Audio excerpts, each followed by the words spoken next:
اعوذ باللہ من الشیطان الرجیم بسم اللہ الرحمن الرحیم الحمد للہ رب العالمین صلی اللہ علی محمد وآلہ الطیبین الطاہرین المعصومین ولعنت الدائم وعلی اعدائہم اجمعین من الآن الی قیام یوم الدین۔ گفتگو ہماری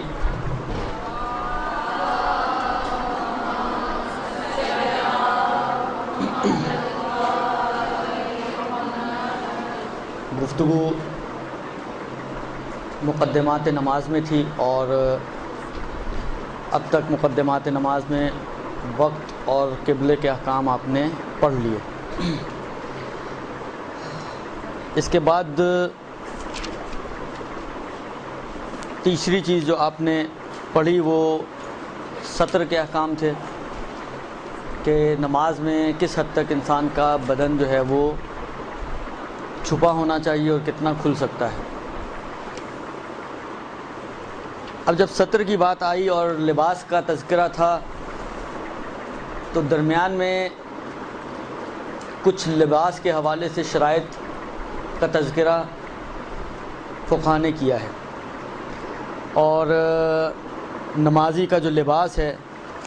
اس کی کیا شرائط ہیں اس حوالے سے آج کا مسئلہ ہے، اور تقریباً 6 شرائط نمازی کے لباس میں بیان ہوئی ہیں۔ ان 6 شرائط میں سے 2 شرطیں ایسی ہیں کہ جن کا خواتین سے کوئی تعلق نہیں ہے، وہ صرف مردوں کے لیے ہیں۔ نتیجتاً 4 ایسی شرطیں ہوں گی کہ جو کامنلی مردوں اور عورتوں دونوں کے لیے شرط ہیں کہ نمازی چاہے مرد ہو چاہے عورت، اس کا لباس ان 4 شرائط کے اعتبار سے ہونا چاہیے، اور اگر مرد ہے تو 4 کے علاوہ 2 اور پلس ہو جائیں گی، تو 6 شرائط اس کے اندر ہونی چاہیے لباس کے اندر جس لباس میں وہ نماز پڑھ رہا ہے۔ پہلی شرط جو بیان ہوئی ہے، پہلے ایک فہرست، پہلی شرط یہ ہے کہ نمازی کا لباس پاک ہونا چاہیے۔ دوسری شرط یہ ہے کہ لباس مباح ہونا چاہیے۔ تیسری شرط یہ ہے کہ مردار کے اجزاء کا بنا ہوا نہ ہو، حیوان مردار اس کے اجزاء کا بنا ہوا نہ ہو۔ اور چوتھی یہ ہے کہ حرام گوشت جانور کے اجزاء کا بھی بنا ہوا نہ ہو۔ ان دونوں میں تھوڑا سا فرق ہے۔ مردار اس حیوان کو بولتے ہیں کہ جو زندہ نہ ہو اور شرعی طریقے کے علاوہ مر گیا ہو، شرعی طریقے کے سے جس طرح ذبح کیا جاتا ہے اس کے علاوہ مر گیا ہو، اس کو مردار بولتے ہیں، چاہے حلال گوشت ہو چاہے حرام گوشت ہو، چاہے گینڈا مرا ہوا ہو چاہے بکرا مرا ہوا ہو۔ اگر یہ ہارٹ فیل ہونے کی وجہ سے مرا ہے کراچی کے حالات کی بنا پر تو یہ مردار ہے، فرق نہیں پڑتا۔ آپ کہیں جی بکرا ہے تو بکرا ہو لیکن مردار ہے، کیونکہ شرعی طریقے سے تو ذبح نہیں ہوا ہے۔ لیکن جب حرام گوشت کی بات آتی ہے تو حرام گوشت میں بکرا قطعاً شامل نہیں ہوتا۔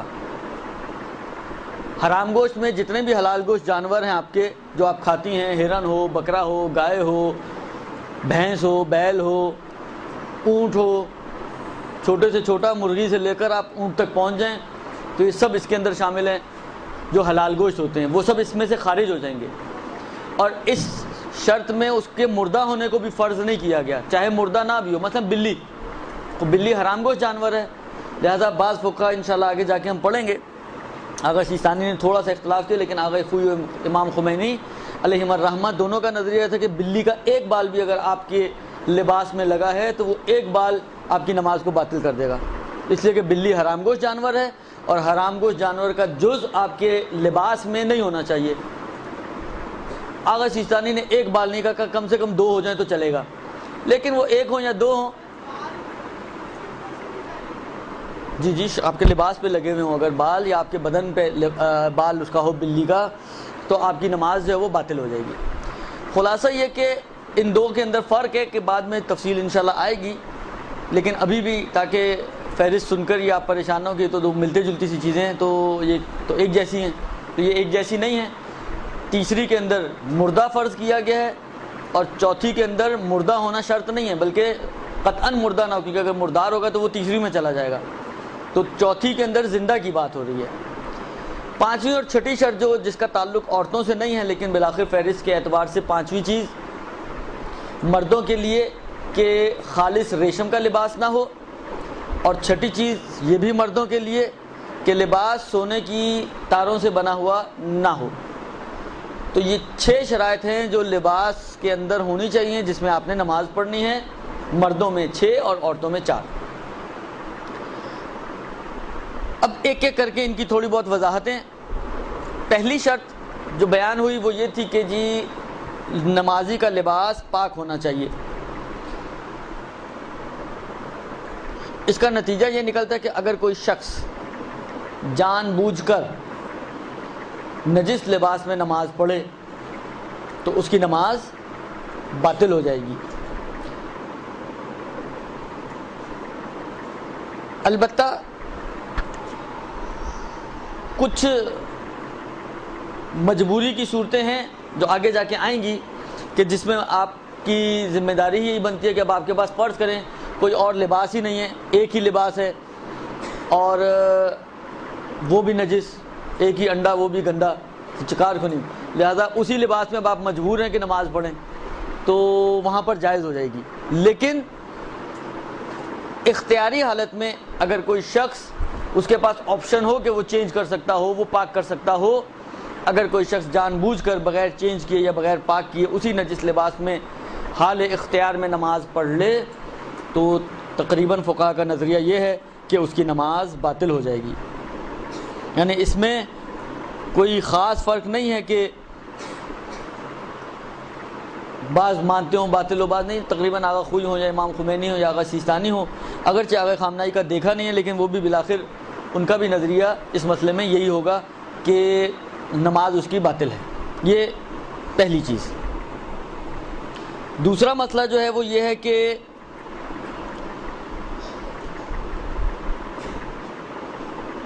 اچھا اس مسئلے سے پہلے میں آپ کی خدمت میں عرض کروں کہ دیکھیں 2 چیزیں ہوتی ہیں، ایک مرتبہ انسان کو حکم پتہ نہیں ہوتا، ایک مرتبہ انسان کو موضوع پتہ نہیں ہوتا۔ مثلا کیا؟ مثلا ایک مرتبہ ایک شخص ہے اس کو یہی نہیں پتا کہ شراب پینا حرام ہے، حکم نہیں معلوم، یہ معلوم ہے کہ اس گلاس کے اندر مثلا فرض کریں یہ جو ہے اس کے اندر لکوڈ یہ شراب ہے مثلا، لیکن اس کو یہی نہیں پتا کہ شراب پینا حرام ہے، لہذا وہ پی رہا ہے اس وجہ سے کہ اس کو مسئلہ ہی نہیں معلوم، حکم ہی نہیں معلوم۔ ایک مرتبہ ہوتا یہ کہ نہیں، حکم اس کو معلوم ہے کہ شراب پینا حرام ہے، قطعاً اس کو معلوم ہے اور وہ پینا بھی نہیں چاہتا، لیکن اس کو یہ نہیں معلوم کہ یہ جو اس گلاس میں موجود ہے یہ شراب ہے۔ اگر اس کو پتہ چل جائے کہ یہ شراب ہے تو وہ نہیں پیے گا، قطعاً نہیں پیے گا، لیکن وہ پیپسی سمجھ کے پی رہا ہے۔ جس طرح عام طور پہ مثال جو دی جاتی ہے اس شراب کو پیپسی سے تشبیہ دی جاتی ہے کہ جی شاید رنگ ایک جیسا ہوگا، میں نے تو نہیں دیکھی ہے لیکن ممکن ہے شاید رنگ ایک جیسا ہو، جس کی وجہ سے عام طور پہ یہی مثال دی جاتی ہے کہ پیپسی تھی، شراب تھی، وہ سمجھا پیپسی اور اس نے پیپسی سمجھ کے پی لیا، بالفرض اگر ایک ہی جیسا رنگ ہو، یا مثلا وائٹ کلر کی اگر ہوتی ہے تو 7 اپ سمجھ کے پی لیا، مثلا یلو کلر کی ہوتی ہے تو مثلا ڈیو سمجھ کے پی لیا، کوئی بھی خلاصہ ملتی جلتی چیز ہو، آپ اشتباہ کرتے ہوئے کہ آپ سمجھ رہی تھی کہ یہ شراب نہیں ہے، اب کوئی بھی رنگ ہو،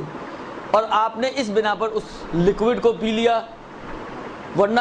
حکم کے اعتبار سے آپ کے ذہن میں کسی قسم کی کوئی کنفیوژن نہیں ہے کہ آپ کو حکم پتہ نہ ہو یا حکم آپ کو معلوم نہ، نہیں، آپ کو 100% حکم معلوم ہے اس کا۔ یہ 2 طرح کے شبہات انسان کو پیش آتے ہیں، ایک مرتبہ حکم معلوم نہیں ہوتا، ایک مرتبہ موضوع طے نہیں ہوتا۔ یہ حکم کیونکہ دیکھیں جتنے بھی احکام ہیں شریعت میں وہ کسی نہ کسی موضوع کے اوپر آئیں گے نا، حرام ہے تو کوئی چیز ہوگی جو حرام ہے، واجب ہے تو کوئی چیز ہوگی جو واجب ہے، مستحب ہے تو کوئی چیز ہوگی جو مستحب ہے۔ خالی آپ کو یہ لگے بس مستحب ہے، کیا چیز؟ کچھ بھی نہیں، وہ چیز کوئی بھی نہیں ہے لیکن ہے مستحب، یہ نہیں ہو سکتا۔ اصلا جب بھی یہ حکم ہوگا، یا واجب کا حکم کسی چیز پہ لگایا جائے، یا حرمت کا حکم کسی چیز پہ لگایا جائے، یا استحباب کا یا کراہیت کا یا مباح ہونے کا، تو جس چیز کے اوپر بھی حکم لگائیں گے تو ایک چیز ہونی چاہیے، اس چیز کو جس پر حکم لگایا جاتا ہے اس کو فقہی اصطلاح میں موضوع کہا جاتا ہے، اور یہ جو ہے اس کو حکم کہا جاتا ہے، جس جو حکم آپ لگا رہی ہیں۔ بس نماز واجب ہے میں نماز موضوع ہو جائے گا، اور واجب ہے یعنی واجب ہونا اس کا یہ حکم ہو جائے گا۔ شراب حرام ہے میں شراب موضوع ہو جائے گا، حرمت اس کی حکم ہو جائے گی۔ نماز شب مستحب ہے میں نماز شب موضوع ہو جائے گا، استحباب اس کا حکم ہو جائے گا۔ مثلا فرض کریں کہ سیاہ لباس پہننا جن فقہا کی نظر میں مکروہ ہے، تو سیاہ لباس موضوع، کراہیت اس کا حکم۔ مثلا پانی پینا عام حالات میں مباح ہے، تو پانی پینا موضوع اور اباحہ مباح ہونا یہ اس کا حکم ہو جائے گا۔ بس جب بھی کوئی نہ کوئی حکم ہوگا تو اس کے لیے کوئی نہ کوئی موضوع ضرور ہوگا، ہو نہیں سکتا حکم ہو لیکن کوئی موضوع نہ ہو۔ بس کبھی آپ کے لیے موضوع طے نہیں ہوتا اور موضوع آپ کو معلوم نہیں ہے، کبھی آپ کو موضوع تو معلوم ہے لیکن حکم معلوم نہیں ہے، درست؟ یہ دو طرح کے شبہات ہو سکتے ہیں، کبھی شک ہے موضوع میں، کبھی شک ہے حکم میں، کبھی عدم علم یا نہ جاننا موضوع کی نسبت ہے، جس طرح مثال دی کہ شراب کا نہیں پتہ تھا کہ یہ شراب ہے، کبھی نہ جاننا حکم کی نسبت ہے، یہ تو پتہ شراب ہے لیکن یہی نہیں پتہ تھا کہ شراب پینا حرام ہے۔ جیسا بہت سارے لوگوں کو مثلا گانے کی بات کریں تو ایک ایسا طبقہ آپ کو ملے گا ان کو یہی نہیں پتہ کہ گانا سننا حرام ہے، یا مثلا فرض کریں آپ پیر کے پردے کی بات کریں تو وہ کہیں گے پیر کا پردہ بھی واجب ہوتا ہے، ہمیں تو پتہ ہی نہیں تھا، ان کو یہی نہیں پتہ کہ پیر کا پردہ واجب ہے مثلا، یا اس کو دکھانا نامحرموں کو حرام ہے۔ یا اور بہت سارے ایسی چیزیں آتی ہیں۔ داڑھی کے بارے میں بہت سارے لوگوں کے ذہنوں میں مس کانسیپٹس ہیں، کیونکہ اختلاط ہمارا اہل سنت کے ساتھ ہے تو ان کے یہاں اتنا وجوب وغیرہ تو نہیں ہے، وہ سنت کہتے ہیں، تو بہت سے لوگوں کو یہی نہیں پتہ، جو خاص طور پہ درسوں میں آنے والے نہیں ہیں اور سارا دین ان کا ادھر ادھر سے لیا ہوا، ٹوٹے ٹوٹے کر کے انہوں نے ادھر ادھر سے لیا ہے، ان کو یہی نہیں پتہ کہ جی داڑھی رکھنا واجب ہے مثلا یا منڈوانا حرام ہے۔ تو اس قسم کے افراد کہ جن کو پتہ نہ ہو بہت آپ کو معاشرے میں ملیں گے کہ ان کو حکم معلوم نہیں ہے، لہٰذا کبھی حکم کے بارے میں ہوتا ہے معلوم نہیں ہے، کبھی موضوع کے بارے میں۔ اب آئیں ہم اپنے مسئلے میں، دو مسئلے انہوں نے یہاں پر دیے ہیں اسی اعتبار سے کہ ایک میں حکم معلوم نہ ہو اور ایک میں موضوع معلوم نہ ہو۔ مثلا ایک میں حکم معلوم نہ ہو کہ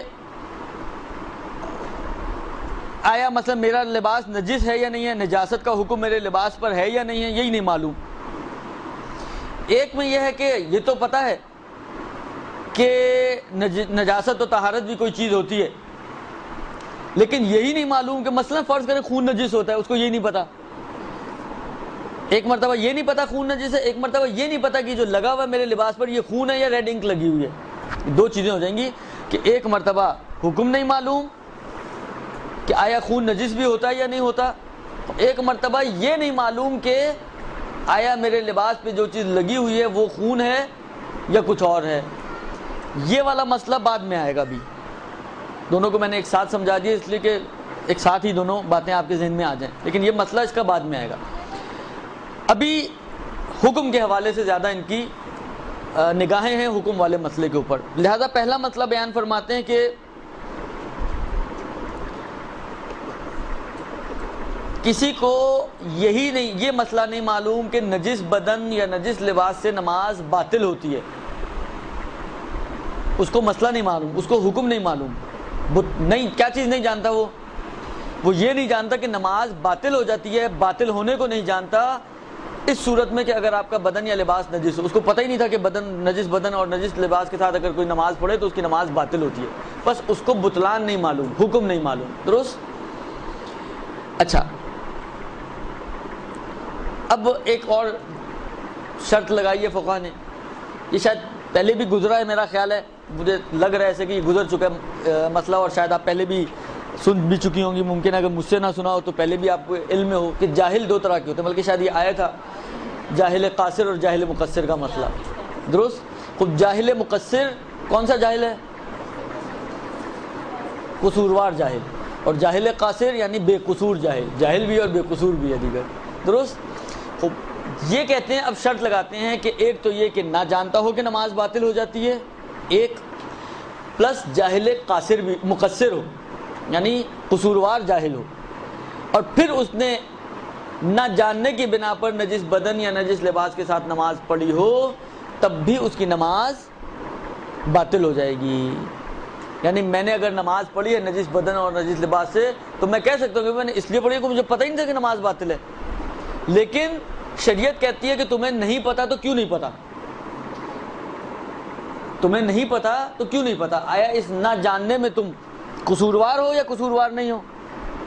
کراچی والا تو کوئی نہیں کہہ سکتا کہ جی میں قصوروار نہیں ہوں۔ لہٰذا اگر آپ قصوروار ہیں تو وہی والی بات ہے، جب کیا ہے تو بھگتنا تو پڑے گا نا۔ اب یہ تو نہیں ہو سکتا کہ کرے کوئی اور بھگتے کوئی، غلطی ہم کریں، قصور ہم کریں اور اس کا خمیازہ جو ہے وہ شریعت کو بھگتنا پڑے، یہ تو نہیں ہو سکتا۔ جب میں نے قصور کیا ہے، غلطی میری ہے، تو اس کے عواقب بھی مجھے ہی برداشت کرنے پڑیں گے، اس کے نتائج بھی میری ہی گردن پر آئیں گے۔ لہذا فقہ نے لکھا ہے، تقریباً یہ تینوں چاروں فقہ کا یہی نظریہ ہے، آغا خوئی خمینی اور سیستانی کا تو ہے ہی ہے، کہ جس کو یہ نہ پتہ ہو کہ بدن اور لباس اگر نجس ہوں اور نماز باطل ہو جاتی ہے، اور وہ جاہل مقصر بھی ہو اور پھر نجس بدن یا لباس کے ساتھ نماز پڑھے تو اس کی نماز باطل ہو جائے گی۔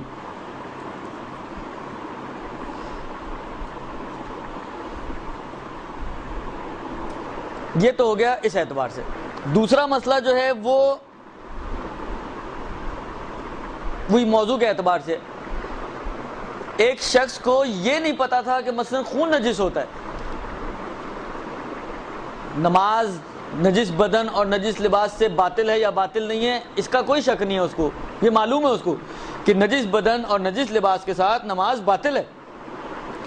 منتہا اس کو یہ خون لگا ہوا ہے میرے لباس پر، یہ بھی نہیں کہ خون ہے یا کچھ اور لگا ہوا ہے، یہ بھی معلوم ہے کہ خون ہے، لیکن اس کو خون کا حکم نہیں معلوم تھا۔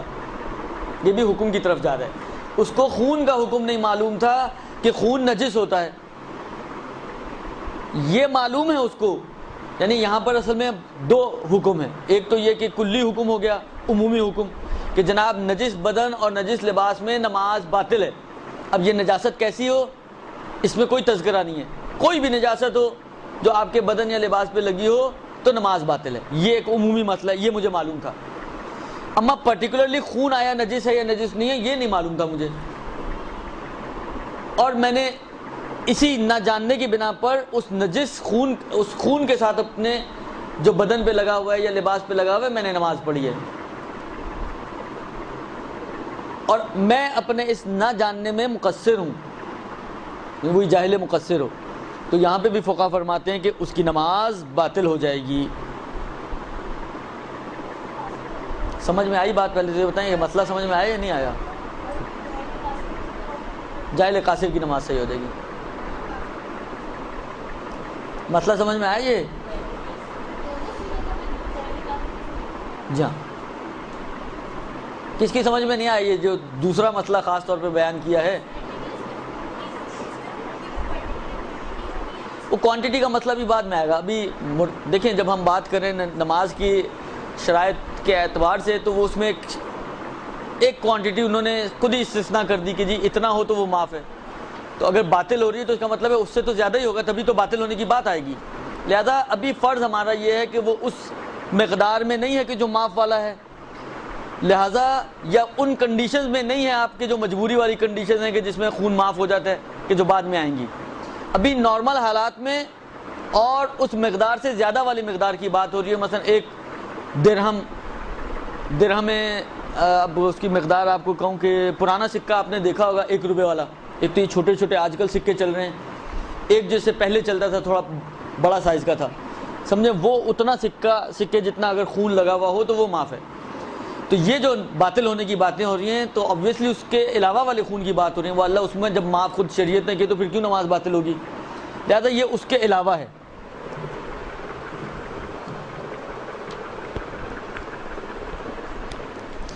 دیکھیے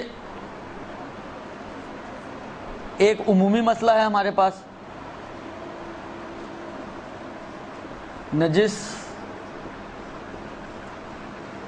بدن یا لباس میں نماز باطل ہے۔ اب اس کے اندر یہ نجاست کو کسی طرح سے ڈیفائن نہیں کیا گیا،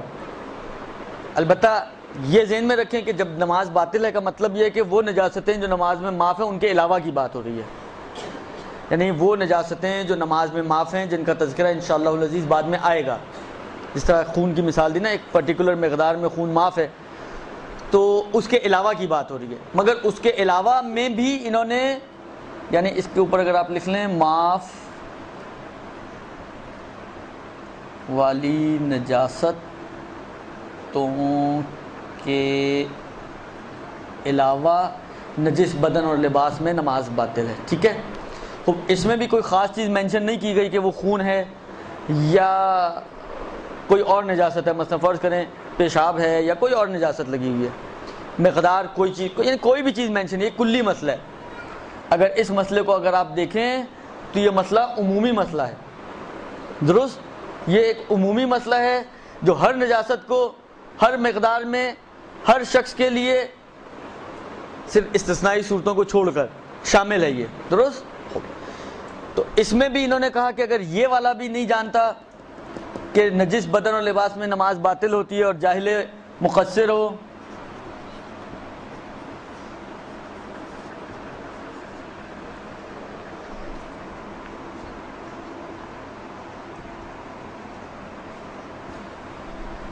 یہ بھی نہ جانتا ہو پلس جاہل مقصر ہو,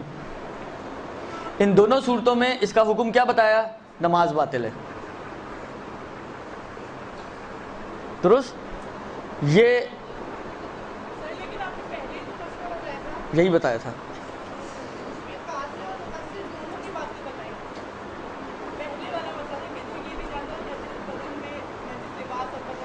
یہ بعد میں کیسٹ سنیے گا, آپ کو پتہ چلے گا کیا بتایا تھا میں نے. درست. پہلے بھی یہی عرض کیا تھا آپ کی خدمت میں کہ اگر مقصر ہے تو اس کی نماز باطل ہے. درست. اب جو دوسری اس کی شق انہوں نے بنائی ہے, دوسرا جو مسئلہ بیان کیا ہے وہ یہ ہے کہ کسی پرٹیکولر چیز کی نجاست کو نہ جانتا ہو.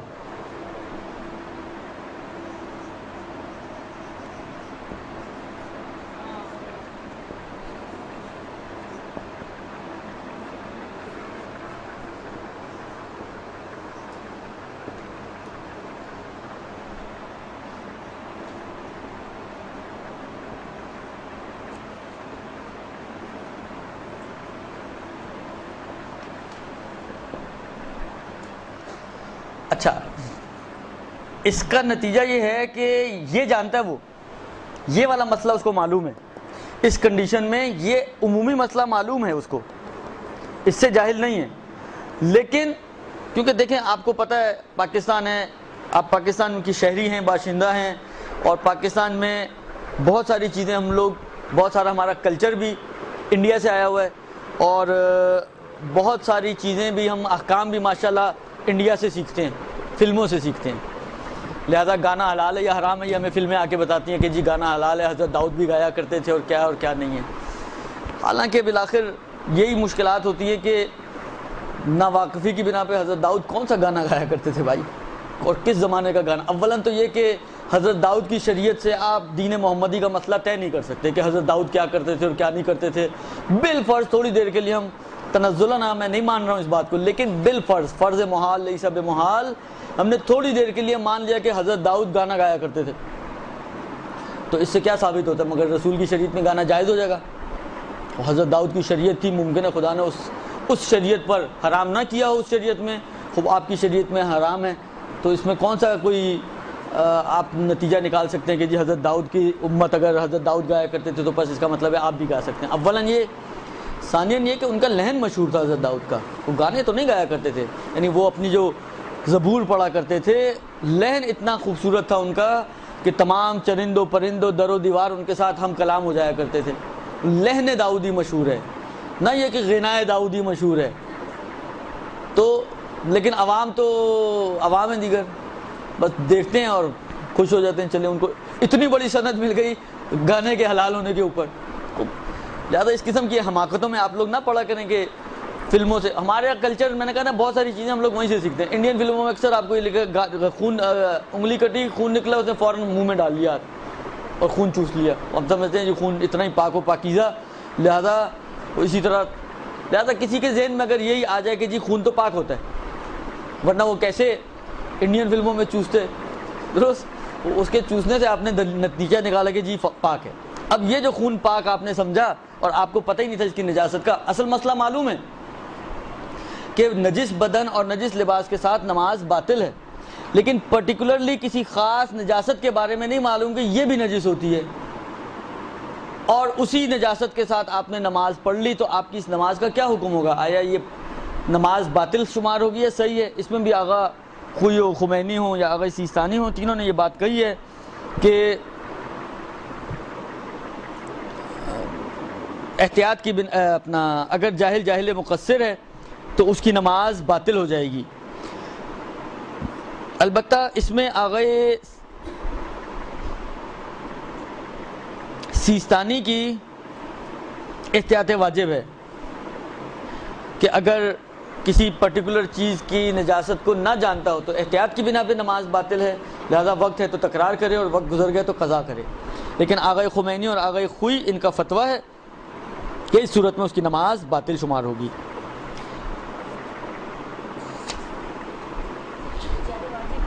آغا سیستانی کی ہے۔ خوب، اس کے بعد جو مسئلہ ہے،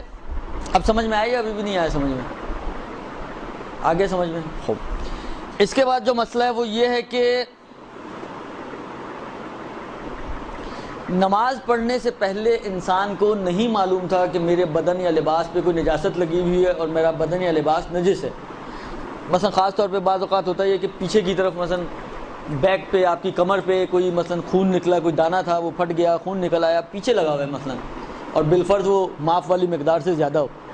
تو آیا یہ آپ کی نماز صحیح ہوگی؟ بعد میں آپ کو نماز پڑھنے کے بعد پتہ چلا، کسی نے ٹوک دیا کہ تمہارے پیچھے تو خون لگا ہوا ہے، تم نے کیسے نماز پڑھ لی؟ تو اب نماز کے بعد آپ کو پتہ چلا کہ آپ کا بدن یا لباس نجس تھا اور اس نجس بدن یا لباس کے ساتھ آپ نے نماز پڑھی ہے، تو ایسی صورت میں آپ کی نماز کا کیا حکم ہوگا؟ تو اس میں تینوں فقہا کا نظریہ یہ ہے کہ اس کی نماز صحیح ہے، اگرچہ امام خمینی نے احتیاط مستحب کہا ہے کہ اس کو تکرار کرے، لیکن بالآخر احتیاط مستحب کا مطلب آپ کو معلوم ہے کہ تکرار واجب نہیں ہے، یعنی کوئی نہ بھی عمل کرے اس احتیاط پر تب بھی بہرحال نماز اس کی صحیح ہے، وقت ہونے کے باوجود نہ تکرار کرنے کی ضرورت ہے اور نہ ہی وقت کے بعد اس کی قضا انجام دینے کی ضرورت ہے۔ البتہ اگر تعبیر دیکھیں گے تو آغا سیستانی اور آغا خمینی ان دونوں کی تعبیرات میں تھوڑا سا ڈفرنس ہے۔ آغا خمینی کی تعبیر یہ ہے کہ اگر کسی کو علم نہ ہو کہ اس کا بدن لباس نجس ہے، اور آغا سیستانی نے فرمایا ہے کہ اگر کسی کو یقین ہو کہ میرا بدن اور لباس نجس نہیں ہے، انہوں نے کہا کہ یقین ہو کہ یقین نہ ہو کہ نجس ہے، یہ کہہ رہے ہیں کہ یقین ہو کہ نجس نہیں ہے، لیکن تقریباً اینڈ رزلٹ اگر آپ لیں تو دونوں کا ایک جیسا بنے گا۔ ہو سکتا ہے بعض جگہ پہ فرق پڑتا ہو، لیکن ابھی اسی حد تک رکھیں کہ دونوں کی ایک ہی بات بن جائے گی کہ اگر کسی کو نماز کے بعد پتہ چلے، نماز سے پہلے وہ مطمئن تھا یا یقین تھا اس کو کہ نجس نہیں ہے یا پاک ہے، اور اس نے نماز پڑھ لی اور نماز کے بعد اس کو پتہ چلے تو اس کی نماز صحیح ہوگی۔ اگلا جو مسئلہ ہے وہ تھوڑا سا اہم ہے اور اکثر پیش آنے والا مسئلہ ہے، خاص طور پہ ان ماؤں کے لیے کہ جن کے پاس چھوٹے بچے ہیں اور بعض اوقات مثلا بچے نے نجس کر دیا، کہتی ہیں اچھا تھوڑی دیر میں پاک کرتی ہوں، اور وہ تھوڑی دیر میں بھول گئیں اور پھر اسی نجاست کی حالت میں نماز پڑھ لی۔ تو اگر کوئی شخص یہ بھول جائے کہ میرا بدن، بھول جائے کا مطلب یہ کہ پہلے اس کو پتہ تھا، یاد تھا کہ میں بدن یا میرا لباس نجس ہے، لیکن بعد میں وہ بھول گیا کہ میرا بدن اور لباس نجس تھا، اور اسی بھولے کے عالم میں اس نے اسی نجاست والے بدن یا نجس لباس کے ساتھ اس نے نماز پڑھ لی، اور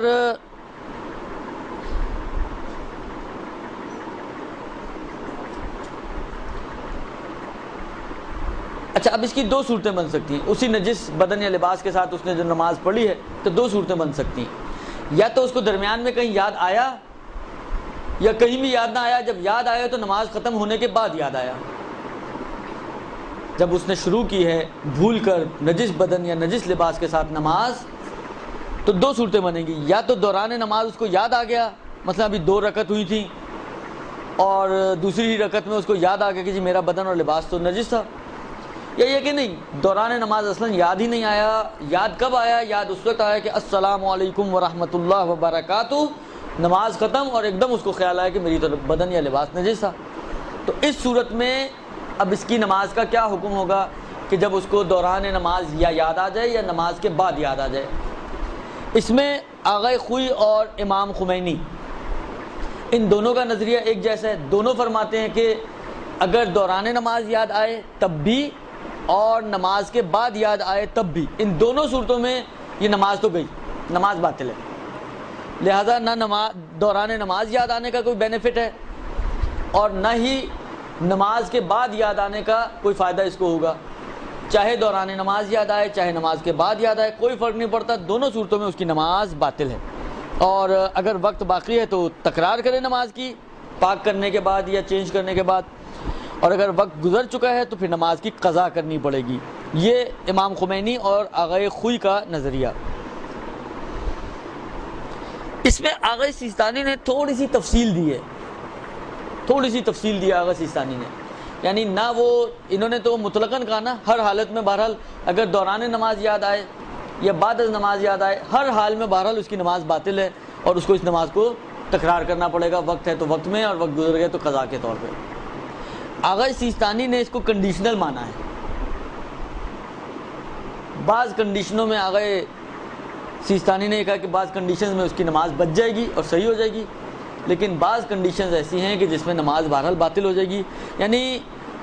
پوری بات نہیں مانی آغا خوئی و امام خمینی کی. کچھ صورتوں میں ان کی بات سے ایگری کیا ہے، لیکن کچھ صورتوں میں اختلاف کرتے ہوئے اس میں انہوں نے یہ فرمایا کہ اس کی نماز صحیح ہوگی. وہ صورتیں کیا ہیں؟ آغا سیستانی فرماتے ہیں کہ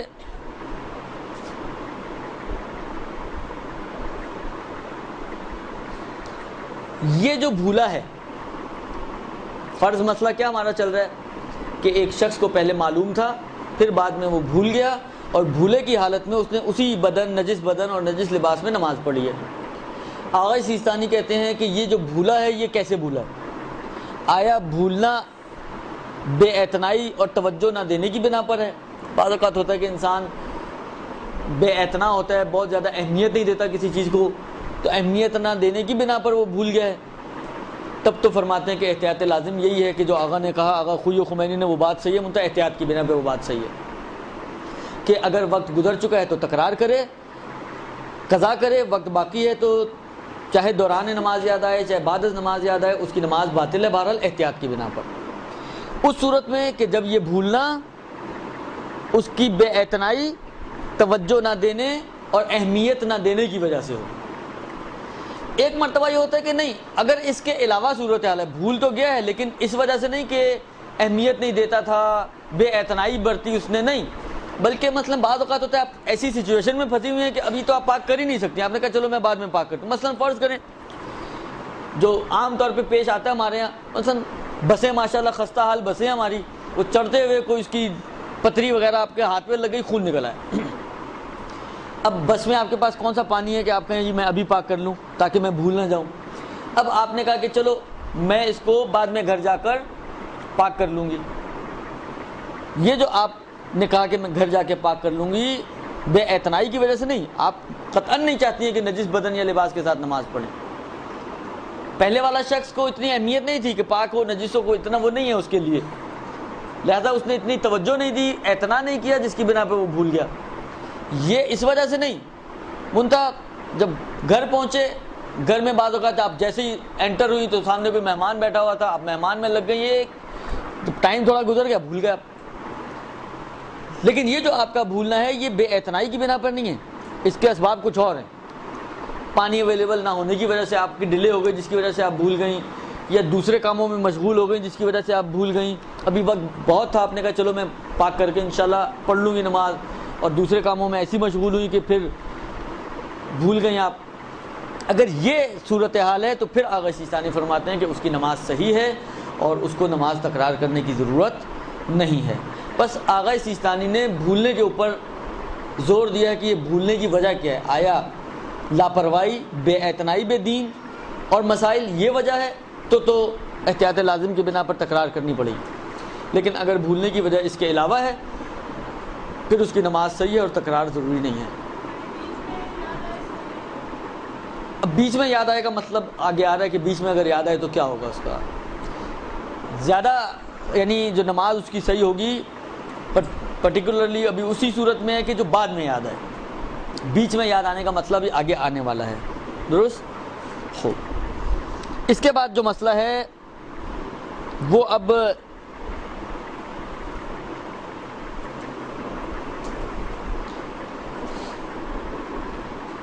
اچھا، اس مسئلے میں بھی آغا سیستانی نے تھوڑا سا اختلاف کیا ہے،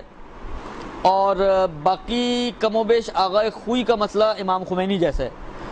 تو امام خمینی کا تو بہرحال بنا ہے ہماری بیان کرنے کی، اس لیے میں پہلے انہی کا مسئلہ بیان کر رہا ہوں. تو آغا خوئی کا بھی تقریباً کم و بیش یہی مسئلہ ہے، صرف ایک آدھ لفظ کا اختلاف ہے کہ انہوں نے کہا کہ ضروری ہے، آغا خوئی نے یہ ضروری ہے کا لفظ استعمال نہیں کیا، لیکن باقی مسئلہ تقریباً وہی ہے جو آغا خمینی کا مسئلہ ہے. آغا سیستانی نے تھوڑے بہت اختلافات کیے ہیں 2 جگہ پر، تو وہ میں اس کو پھر بعد میں الگ سے بیان کرتا ہوں تاکہ آپ کے لیے وہ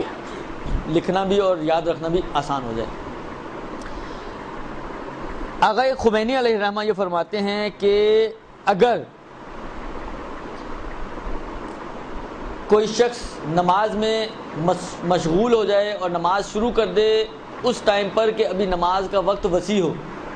اول وقت نماز پڑھ رہی ہیں، 1 بجے نماز پڑھ رہی ہیں، 1:30 2 بجے نماز پڑھ رہی ہیں کہ نماز کا وقت ابھی آپ کے پاس 5-6 گھنٹے باقی ہے. اگر کوئی ایسے ٹائم میں نماز شروع کرے کہ جب نماز کے وقت میں وسعت پائی جاتی ہو، وقت وسیع ہو اس کا، اور دوران نماز اس کا بدن یا لباس نجس ہو جائے. بعض اوقات اپنے ہی بدن سے خون نکلنا شروع ہو جاتا ہے، بعض اوقات چھوٹے بچوں والا اگر گھر ہو تو مثلا پاس کوئی بچہ کھڑا پیشاب کر رہا تھا، اس کی چھینٹیں آپ کے بدن یا لباس پہ پڑ گئیں، خلاصہ نماز کے دوران نجاست آئے. ابھی جو پچھلے مسئلے تھے وہ سارے وہ مسئلے تھے کہ جس میں نجاست نماز سے پہلے تھی، منتہا بھول گیا تھا، پتہ نہیں تھا نجس ہے، پتہ نہیں تھا کہ نجس میں نماز باطل ہے، تو یہ سارے مسئلے وہ والے مسئلے تھے. اب یہ جو مسئلہ ہے یہ ہے کہ نماز سے پہلے کوئی نجاست نہیں تھی، جب آپ کھڑی ہوئی ہیں تو آپ کے بدن یا لباس پر کسی قسم کی کوئی نجاست موجود نہیں ہے، لیکن دوران نماز کوئی نجاست آپ کے بدن یا لباس پر لگ گئی ہے.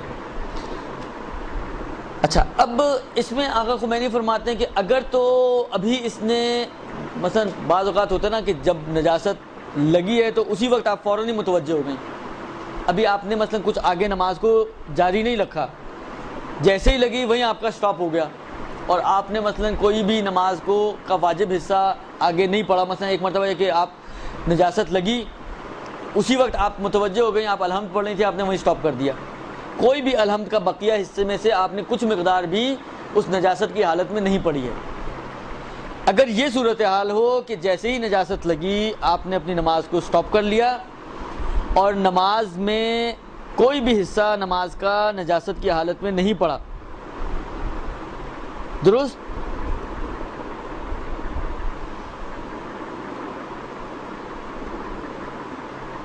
اب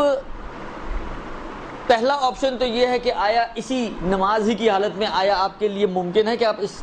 بدن یا لباس کو پاک کر سکیں؟ بعض اوقات یہ ہوتا ہے کہ مثلا فرض کریں اگر گھر چھوٹے ہوں تو جہاں پر آپ کھڑی نماز پڑھ رہی ہیں وہاں سے سامنے بیسن لگا ہوا ہے، یا خاص طور پہ مثلا فرض کریں چھوٹا گھر بھی ہے اور اینگل بھی قبلے کا ایسا ہے کہ آپ کو کوئی اینگل بھی بہت زیادہ چینج نہیں کرنا پڑے گا. مثلا فرض کریں یہاں آپ کھڑی نماز پڑھی، یہ سامنے بیسن ہے، ایسی کوئی سچویشن ہو کہ آپ کے لیے پاک کرنا کوئی مشکل کام نہیں ہے. مثلا فرض کریں مثلا یہاں پر اگر لگ گیا ہے خون وغیرہ یا کوئی بھی نجاست تو آپ مثلا 1 قدم آگے بڑھیں گی، بیسن پہ پہنچیں گی اور وہیں اس کو پاک کرنے کے لیے کوئی پاپڑ تو نہیں بیلنے ہوتے، ہمارے یہاں تو خیر شاید کشتی لڑتے ہیں لیکن پاپڑ تو نہیں بیلنے آپ کو، آپ نے پانی کھولنا ہے اور نلکے کو اس کو نچوڑ دینا، ختم، پاک ہو گیا آپ کا. کپڑا اترا ہوا ہو پتہ نہیں 10 دفعہ اس کو دھوئیں آپ، ایسی کوئی کہانیاں نہیں ہیں. پیشاب کے علاوہ تقریباً نجاستیں تقریباً فقہا کی نظر میں 1 دفعہ میں پاک ہو جاتی ہیں. صرف مجھے تھوڑا سا ڈاؤٹ ہے امام خمینی کا کہ وہ لباس میں شاید 1 سے زیادہ کے قائل ہیں، مجھے لگ رہا ہے ایسا کچھ، ابھی ایگزیکٹلی یاد نہیں ہے. لیکن باقی جو آغا خوئی اور آغا سیستانی تو قطعاً اگر پیشاب کے علاوہ کوئی نجاست لگی ہے لباس پر تو وہ 1 ہی دفعہ میں اس کو پاک سمجھتے ہیں، چاہے قلیل پانی ہی کیوں نہ ہو. لہٰذا کوئی بہت لمبا چوڑا کام نہیں ہے. تو اگر آپ کے لیے پاک کرنا ممکن ہے، آپ جائیں آگے بیسن پہ اس کو کھڑے کھڑے پاک کر لیں، یا چادر پہ آپ کے لگی آپ چادر پکڑیں پاک کر لیں، نچوڑ لیں. تو گیلے کپڑے میں تو نماز پڑھنا کوئی ممانعت نہیں ہے. وہ شرائط تو ابھی آپ نے سن لی، اس میں کوئی ایسی شرط نہیں ہے کہ جی لباس خشک بھی ہو. لہذا اگر گیلا ہے تو گیلا رہے، کوئی مسئلہ نہیں ہے۔ تو اگر پاک کرنا ممکن ہے آپ کے لیے تو پاک کر لیں آپ، بشرط یہ کہ آپ کا قبلہ نہ چینج ہو، قبلہ آپ کا خراب نہ ہو، یعنی آپ ایسے اینگل پر ہوں کہ آپ آگے بڑھ کے پاک کر سکتی ہیں اور اس سے قبلہ بھی آپ کا ڈسٹرب نہیں ہوتا۔ جیسے میں نے مثال دی، قبلہ رخ پر ہی مثلا بیسن لگا ہوا ہے، یوں ہی آپ ایک قدم بس آگے بڑھیں گی اور پاک کر لیں گی۔ تو ایسی صورت میں امام خمینی علیہ الرحمہ ہوں یا آغا خوئی ہوں،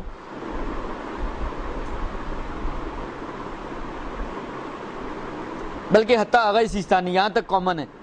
تینوں یہ فرماتے ہیں کہ اگر پانی اس کو دھونا ممکن ہے تو دھو لے، یا چینج کرنا ممکن ہے تو چینج کر لے،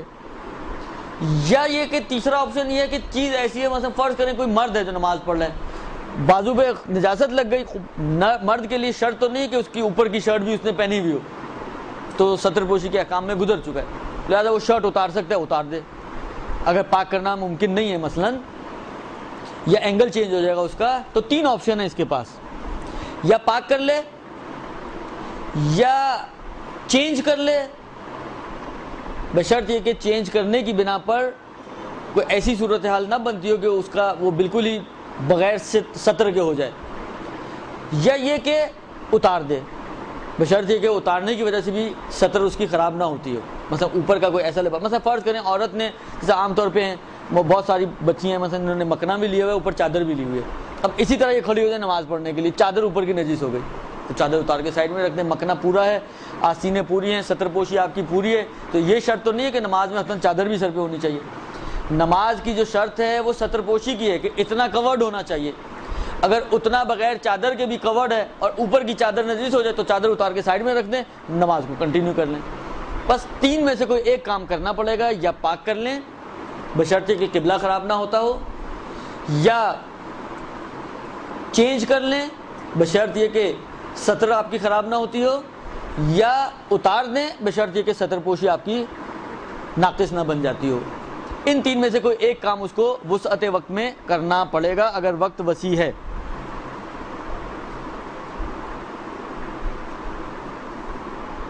لیکن اگر فرض کریں کہ ان میں سے کوئی بھی کام اس کے لیے ممکن ہو، مثلا فرض کریں جو چادر لپیٹی ہوئی ہے عورت نے، یہ وہ واحد چادر ہے کہ جو اس کے بالوں کو کور کر رہی ہے اور اس کے اوپر کے حصے کو گردن وغیرہ اور سر کو کور کر رہی ہے، واللہ یہ اگر اتار دے تو اس کے سر کے بال باہر آ جائیں گے، گردن کھل جائے گی، یعنی اس کا اوپر کا حصہ کھل جائے گا۔ اب یہ اتار نہیں سکتی ہے، چینج نہیں کر سکتی کہ نماز میں آپ کہیں بریک ڈال کے میں تھوڑی دیر سطر میرا خراب ہو جائے اور میں چینج کر لوں، پاک نہیں کر سکتی ہے، کیونکہ پاک کرنے کے لیے فرض کریں پچھلے کسی کمرے میں جانا پڑے گا جس کی وجہ سے آپ کا قبلہ خراب ہو جائے گا۔ اگر ان تین میں سے کوئی بھی کام نہ کر سکتا ہو یا کر سکتی ہو تو پھر وہ اس نماز کو توڑ دے، کیونکہ فرض یہ ہے کہ وقت وسیع ہے، اور توڑنے کے بعد چاہے پاک کر کے چاہے چینج کر کے بالآخر پاک بدن اور لباس کے ساتھ ایک نئی نماز کو انجام دے۔ درست؟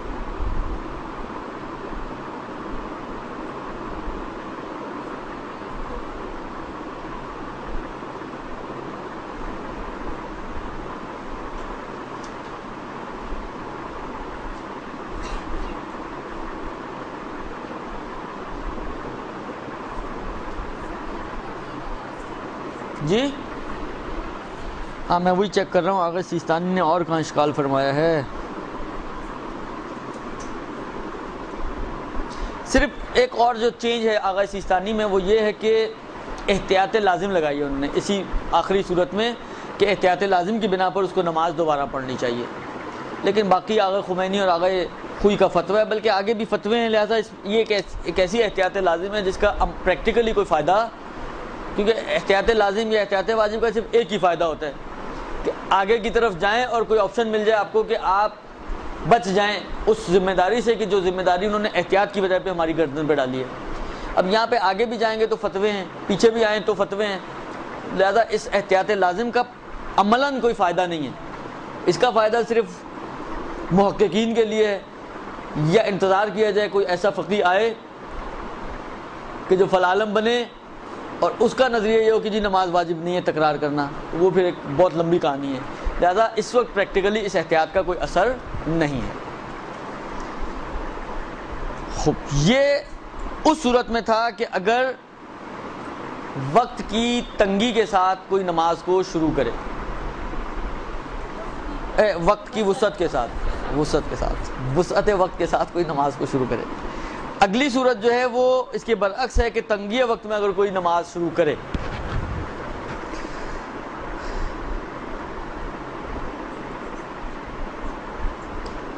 اور درمیان میں کوئی نجاست لگ جائے، البتہ کچھ چیزیں میں چھوڑ رہا ہوں، آپ کتاب دیکھیں گی تو پریشان مت ہوئیے گا کہ یہ تھوڑا سا مختلف مسئلہ آ گیا ہے، کہ بعض جگہ پر انہوں نے 2 فرضوں کو ایک ساتھ لے کے چلے تو میں نے ایک فرض بیان کیا اور دوسری صورت چھوڑ دی ہے۔ آغا سیستانی نے بھی بعض جگہ پر مثلا ایک دوسرے فرض کو بیان کیا، لیکن میں اسی فرض کو بیان کر رہا ہوں کہ جو آغا خمینی نے بیان کیا، تاکہ آپ لوگوں کے لیے مشکل نہ ہو۔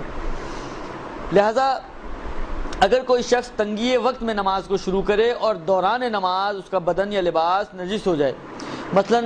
15 منٹ پہلے اس نے قضا ہونے سے نماز کو شروع کیا، اب وقت تنگ ہے اس کے پاس نماز کو پورا کرنے کے لیے، اب تنگی وقت میں اگر نماز شروع کرے تو فرماتے ہیں کہ اور دوران نماز اگر اس کا بدن یا لباس نجس ہو جائے تو فرماتے ہیں کہ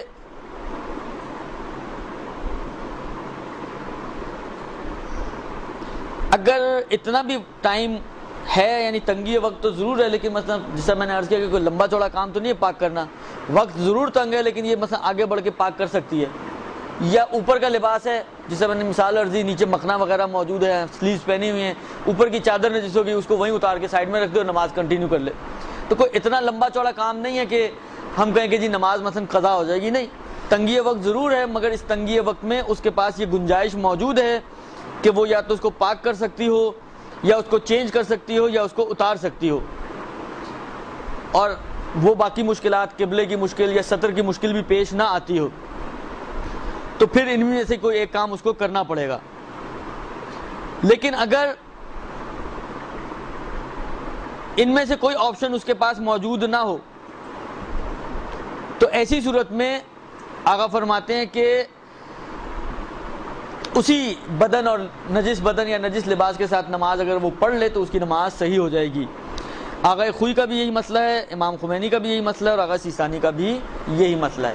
بس تنگی وقت میں صرف یہ اس کو چیک کرنا ہے کہ آیا ان 3 آپشن میں سے کسی پر عمل کر سکتی ہے یا نہیں، اگر کر سکتی ہے تو کرنا ہوگا،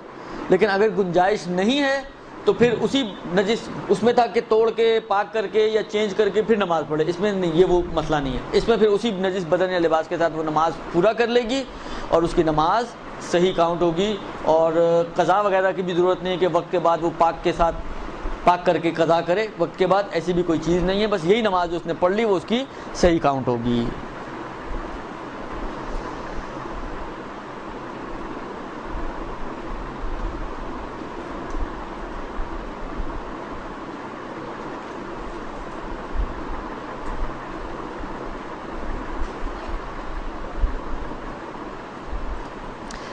اس کے بعد جو مسئلہ ہے کہ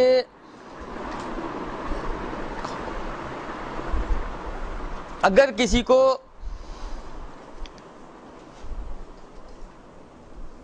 اپنے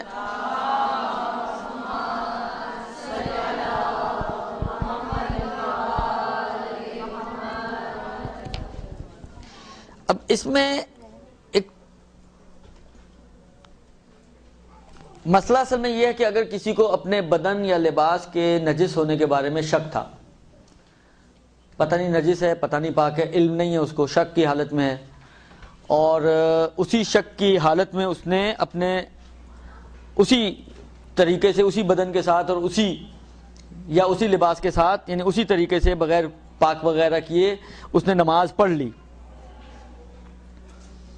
اور نماز پڑھنے کے بعد پھر اس کو پتہ چلا کہ اس کا بدن یا لباس واقع نجس تھا، پہلے شک تھا اس کو، اسی شک کی حالت میں اس نے نماز پڑھ لی، اور نماز پڑھنے کے بعد اس کو پتہ چلا کہ میرا بدن یا لباس نجس تھا، تو اس میں آغا خوئی اور امام خمینی دونوں نے یہ فرمایا ہے، کوئی تفصیل نہیں دی ہے یہاں پر، کہا اس کی نماز بہرحال صحیح ہے اگر نماز کے بعد اس کو پتہ چلا، لیکن آغا سیستانی نے یہاں پہ بھی تھوڑی سی تفصیل دی ہے اور پوری بات نہیں مانی، ایک کنڈیشن میں مانی ہے، ایک کنڈیشن میں نہیں مانی۔ آغا سیستانی یہ فرماتے ہیں کہ اگر کسی کو شک ہو کہ آیا اس کا بدن یا لباس نجس ہے یا پاک، تو دو صورتیں ہیں، یا تو اس نے جستجو کی ہے، تحقیق کی ہے، دیکھا ہے کہ کوئی لگے ہوئے یعنی شک ہے، ایک مرتبہ یہ کہ شک ہے اور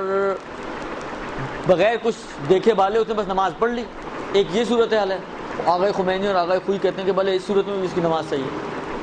آغا سیستانی کہتے ہیں کہ نہیں، دو صورتیں، ایک مرتبہ یہ کہ جب اس کا بدن یا لباس کے بارے میں اس کو ڈاؤٹ ہے تو اس نے آیا تحقیق کی ہے، جستجو کی ہے یا نہیں کی ہے۔ اگر تو اس نے جستجو کی، مطلب مجھے ڈاؤٹ ہوا کہ شاید کوئی چھینٹ میرے لباس پہ پڑی ہے، بقرہ عید کا زمانہ تھا، بقرہ کٹ رہا تھا، مجھے ڈاؤٹ ہوا کہ شاید کوئی خون کی چھینٹ پڑی ہے میرے بدن پہ یا لباس پہ، میں نے دیکھ لیا آگے پیچھے جتنا دیکھ سکتا تھا دیکھ لیا، نہیں ملی، میں نے نماز پڑھ لی۔ اب نماز پڑھنے کے بعد جب فارغ ہوا تو دیکھا کہ پھر اچانک مل گئی، یا کسی نے بتایا کہ بھئی تمہارے بدن پہ تو یہ خون لگا ہوا ہے، تم نے کیسے نماز پڑھ لی؟ پہلے ڈاؤٹ تھا، تحقیق کی اس نے، جستجو کرنے کے باوجود اس کو وہ نجاست نہیں ملی اور پھر اس نے نماز پڑھ لی، تو آغا سیستانی کہتے ہیں اس صورت میں تو اس کی نماز صحیح ہے اور اس کو تکرار کرنے کی ضرورت نہیں ہے، قضا کی ضرورت نہیں ہے۔ لیکن اگر جستجو نہیں کی، اس نے ایسے ہی پڑھ لی نماز اور بعد میں پتہ چلا کہ واقعاً بدن یا لباس کے اوپر نجاست لگی ہوئی تھی، تو ایسی صورت میں آغا سیستانی فرماتے ہیں کہ احتیاط لازم کی بنا پر اس کو دوبارہ نماز پڑھنی پڑے گی، اگر وقت ہے تو تکرار کرے اور وقت گزر چکا ہے تو قضا کرے بس۔ اور آغا خوئی اور آغا خمینی دونوں صورتوں میں کہتے ہیں کہ تحقیق کی ہو یا نہ کی ہو، نماز کے ڈاؤٹ میں اگر نماز پڑھی ہے اور نماز کے بعد پتہ چلے تو اس کی نماز صحیح ہے۔ آغا سیستانی نے دو صورتیں بنائی ہیں، ایک صورت میں ان کی بات کو مانا کہ جب تحقیق کر کے اس نے نماز پڑھی، اور ایک صورت میں ان کی بات کو نہیں مانا کہ جب تحقیق کیے بغیر اس نے نماز پڑھی ہے، تو اس میں ان کی احتیاط ہے کہ احتیاط لازم کی بنا پر نماز کو تکرار کرے گا، اگر وقت باقی ہے اور وقت گزر چکا ہے تو اس کی قضا انجام دے گا۔ یہ ایک مسئلہ۔ اس کے بعد جو مسئلہ ہے وہ یہ ہے کہ ایک شخص کا بدن یا لباس نجس تھا اور کوئی ڈاؤٹ واؤٹ بھی نہیں تھا، اس کو پتہ تھا نجس ہے، مسئلہ بھی پتہ ہے، سب کچھ معلوم تھا، لہٰذا اس نے اسی وجہ سے آگے بڑھ کر اپنے اس نجس بدن یا نجس لباس کو پاک کر لیا، اپنے اعتبار سے اس نے اس کو پاک کر لیا اور اس کو یقین ہو گیا کہ اب میرا یہ بدن یا لباس پاک ہو چکا ہے، اور پھر اس نے اس میں نماز پڑھ لی اور نماز کے بعد اس کو پتہ چلا کہ وہ صحیح طریقے سے پاک نہیں ہوا تھا، مثلا کچھ نجاست کے ذرات اس کو نظر آ گئے کہ جو نہیں ہٹے تھے، خاص طور پہ خون وغیرہ اگر ہو اور تھوڑا جم گیا، اس نے پاک کیا، اس کو سرسری سی نگاہ میں اندازہ نہیں ہوا کہ ذرات لگے ہوئے، لہٰذا وہ سمجھا کہ پاک ہو گیا۔ یا بعض اوقات لوگ دقت بھی نہیں کرتے ہیں، خون لگا ہوا تھا، اس نے پانی کے نیچے لے کے گیا، تھوڑا سا اس کو مسلا اور پاک کر کے فارغ ہو گیا، پھر دیکھا ہی نہیں اس نے کہ اس پہ ذرات ہیں یا نہیں ہیں، اور یہ مطمئن ہو گیا کہ پاک ہو گیا۔ اب نماز پڑھنے کے بعد اس کو پتہ چلا کہ اس کے مثلا لباس کے اندر خون کے کچھ ذرات باقی ہیں، اور پاک کرنے کے احکام میں انشاءاللہ آپ یا پڑھ چکی ہوں گی یا نہیں پڑھ چکی تو آئندہ پڑھیں گی کبھی، کہ ایک شرط یہ ہے کہ ذرات باقی نہ رہیں اس چیز میں، اور اب جب ذرات نظر آ رہے ہیں تو اس کا مطلب یہ کہ جس کو اس نے پاک سمجھا تھا وہ حقیقتاً پاک نہیں ہوئی تھی۔ اب اس کی نماز کا کیا حکم ہوگا؟ اس پہ تینوں فقہا کا اتفاق ہو گیا، اتفاق سے، کہ اس کی یہ نماز صحیح ہے اور نہ تکرار و قضا کسی چیز کی ضرورت نہیں ہے۔ اب اگلے جو ایک دو مسئلے ہیں ان کو میں ایک ساتھ ایک دو چیزیں بتاؤں اور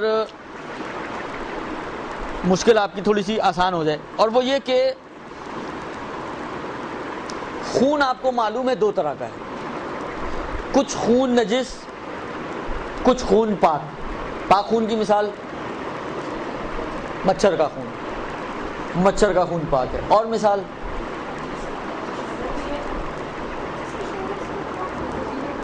ذبیحے کا خون، کون سا خون؟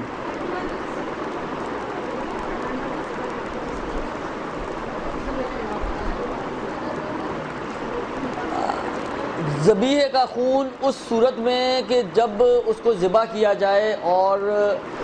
معمول کے مطابق جو خون نکلنا چاہیے تھا وہ خون نکل جائے تو اندر رہ جانے والا خون پاک ہے،